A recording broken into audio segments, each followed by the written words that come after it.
Le choix de la Comcolor, en fait, a été fait suite à sa présentation. La présentation d'un outil, certes grande consommation, mais qui, derrière, avait une sorte de vraie éthique.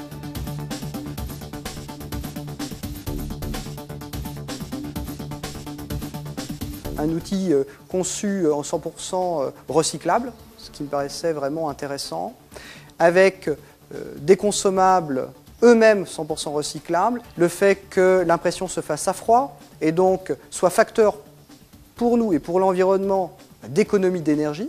Et puis derrière, le côté extrêmement intuitif de son utilisation qui fait qu'on s'y met très vite, donc on gaspille beaucoup moins de papier.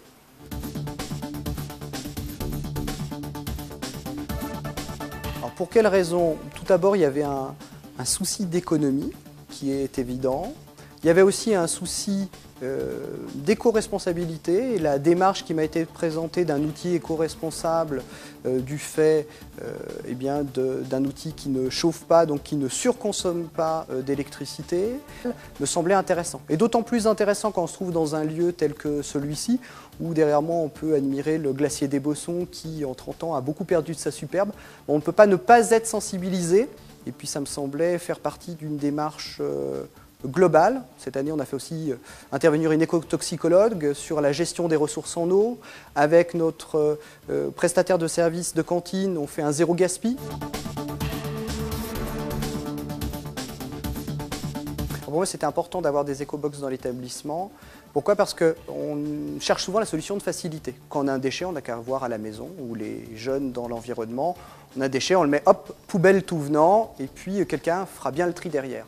Sauf qu'on sait que dans la réalité des cas, la majorité des cas, c'est pas tout finit à la benne ou tout finit à l'incinérateur. Donc se dire que l'outil de tri se trouvait à immédiate proximité de la machine faisait qu'on n'avait aucune raison de se dédouaner du tri.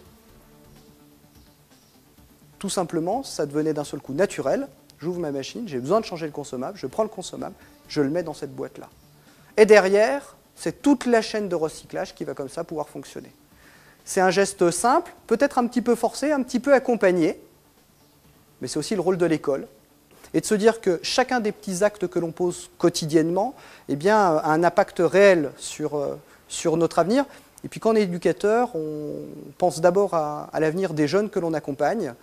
Et la Terre, elle nous est juste laissée pour un passage. Il faut penser à ceux qui passent derrière. Il ne sert à rien de surconsommer. Et ça me paraissait aller de soi que de s'interroger sur la moindre de nos consommations. Et le papier et l'énergie électrique ne sont pas les moindres.